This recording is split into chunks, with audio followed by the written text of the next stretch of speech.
Hai guys, so hari ni saya nak tunjuk cara-cara untuk buat roti canai.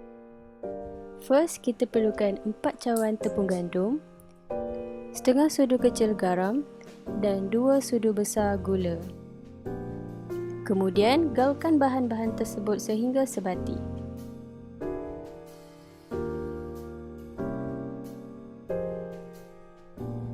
Pecahkan 1 biji telur.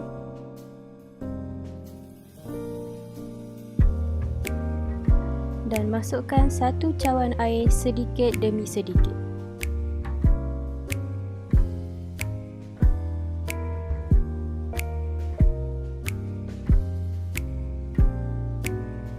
Alihkan adunan tepung tersebut ke tempat yang lebih rata untuk proses menguli.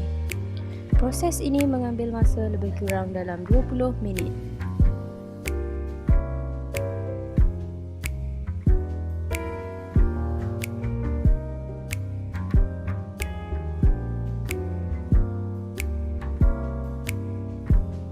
Berhenti selepas adunan tepung tersebut tidak lagi melekat di tangan.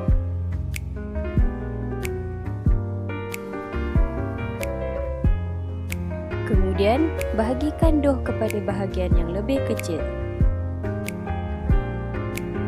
Susunkan doh di dalam bekas yang diisi minyak masak dan biarkan proses ini mengambil masa lebih kurang 2 ke 3 jam.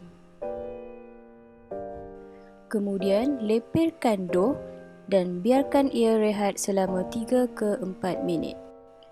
Mula menebar dengan melepirkan sisi doh dahulu.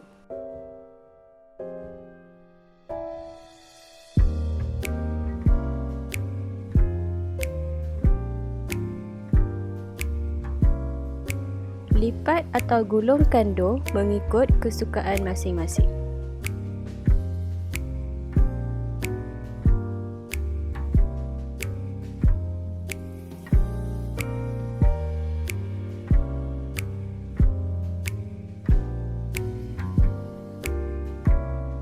Gunakan sedikit sahaja minyak untuk mendapatkan roti canai yang lebih rangup.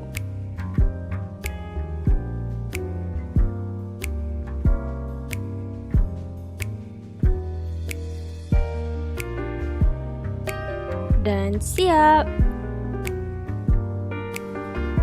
See you guys again in another video. Don't forget to like, comment and subscribe to this channel. Bye bye!